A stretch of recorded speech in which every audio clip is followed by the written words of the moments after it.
ready. GMA Weather, serbisyong totoo ng GMA News. Mga kapuso, nakalabas na ng Philippine Area of Responsibility ang bagyong Jenny. Wala na pong nakataas na storm signal sa ating bansa. At sa forecast track ng Pag-asa, matapos mag-landfall sa Taiwan ay sunod naman tatama ang sentro ng bagyo dyan sa may southeastern China hanggang sa tuluyan na siyang unti-unting humina.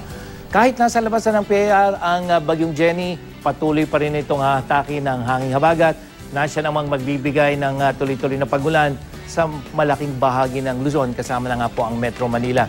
At kahit nakalabas na ang bagyo mga kapuso, delikado pa rin pumalaot ang maliliit na sakyang pandagat sa lahat ng seaboard ng Northern Luzon dahil yan sa matataas na alon. Kumusta rin natin ang pagulan dito sa Luzon na kung saan ng Ilocos Region kasama na ang mga probinsya ng Zambales at Bataan patuloy na makakaranas ng mga pagulan na kuminsan ay malalakas, lalong-lalo na pagdating sa hapon.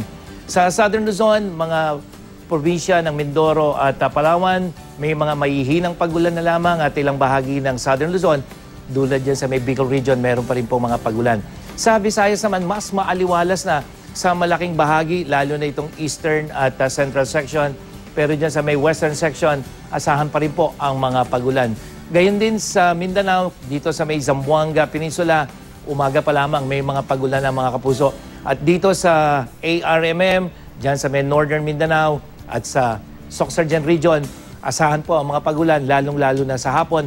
Pero hindi na po ito epekto itong bagyong Jenny. At dito sa Metro Manila, mataas pa rin ang tsansa ng ulan mula yan sa umaga hanggang sa gabi ay may posibilidad ng thunderstorm sa hapon at gabi. Pero sa kabila niyan, mga kapuso, magiging maalisangan 38 degrees Celsius yung posibleng init factor natin mamaya. Samantala, isang low pressure area naman po ang namamataan ng Japan Meteorological Agency nandyan sa may silangan ng Mindanao. Nasa labas pa naman yan ng Philippine Area of Responsibility.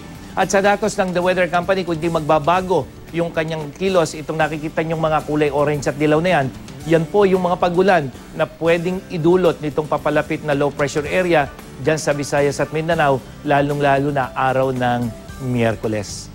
Yan ang latest mula sa GMA Weather. Ako po si Nathaniel Cruz, magplano para sigurado. I am ready. Serbisyong totoo ng GMA News.